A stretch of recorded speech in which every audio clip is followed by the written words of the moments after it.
किया अपना खोरिया अब हराए अपना पापा किया गईले दूल्हा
जब भी शादी का माहौल कहीं देखा जाए ना,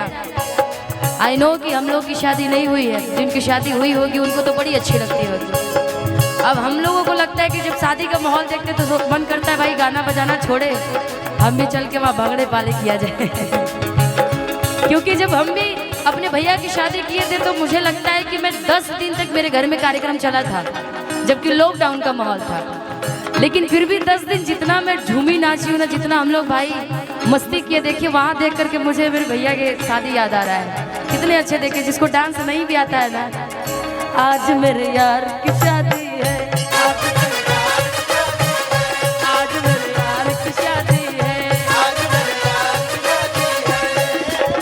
यार की शादी है, मेरे दिलदार की शादी है,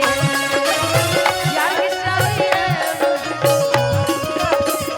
आज मेरे यार की शादी है,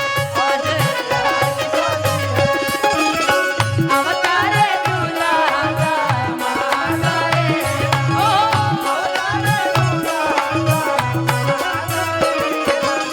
खाए के मांगे ले पूरिया कचौरी,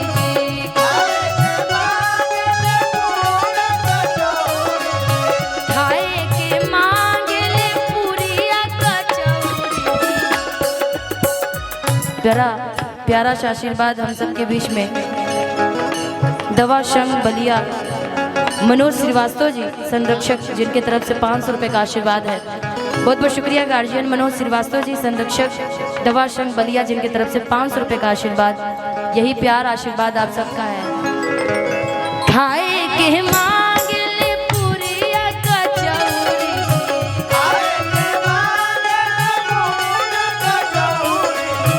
खाए के मांगे मांगे पूरिया कचौरी, पियने के मांगे ठंडा पानी पापा,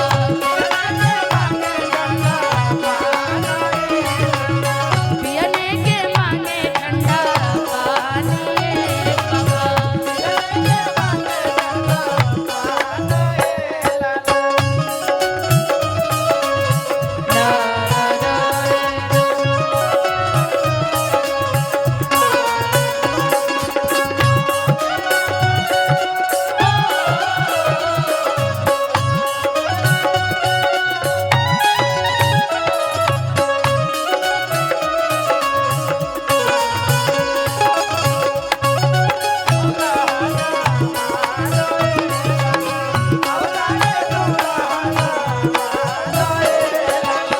बैठे के मांगे ले टेबल कुर्सी जी,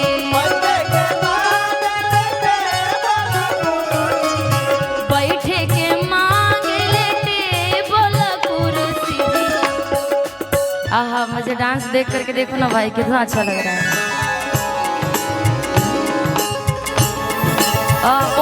बहुत सुंदर लग रहा है। वहीं से नाचते रहिए आप लोग। बैठे के मांगे टेबल कुर्सी, बैठे के मांगे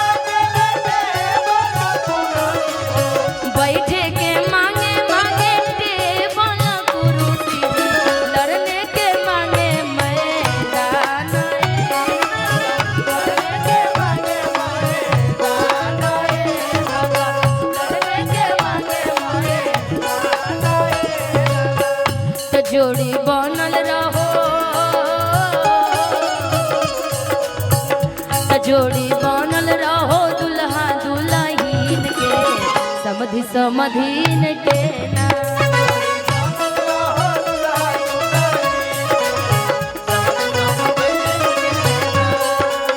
समधि समधीन के हो समधि समाधीन के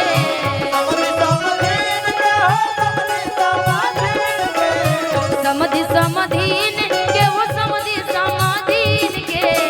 तजोड़िया तजोड़िया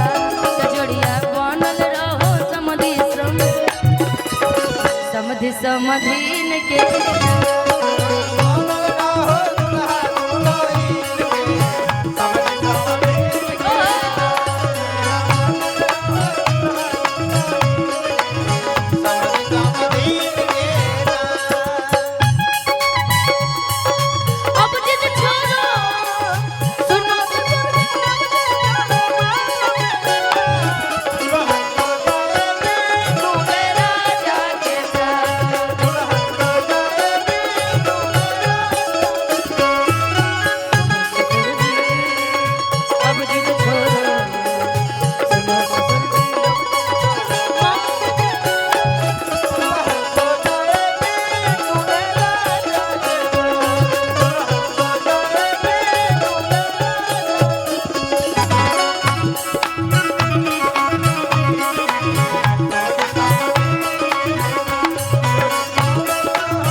अवतारे दूल्हा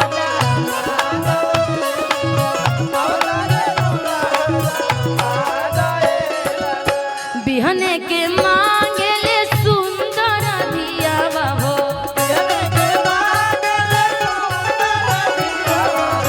बिहने के मांगेले सुंदर धियावा बिहने के मांगेले सुंदर धियावा जे धिया राज के समान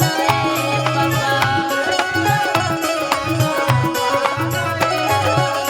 जे धिया मौरी के समान पापा आपन खोरिया बाहर कौशल भैया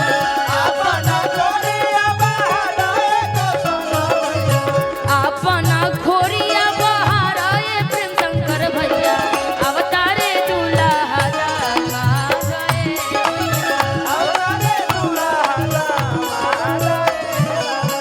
अवतारे दूल्हा दामाद भैया खाए के मांगेले पूरी कचौरी जी खाए के मांगेले पूरी कचौरी जी कचरे के मांगेले पान भैया खाए के मांगेले पान कचरे के मांगेले पान कचरे के मांगेले किया अपना खोरिया बाहर अपना पापा किया अपना खोरिया बाहर अपना पापा किया अवतारी दूल्हा दामाद पापा किया अवतारी दूल्हा दामाद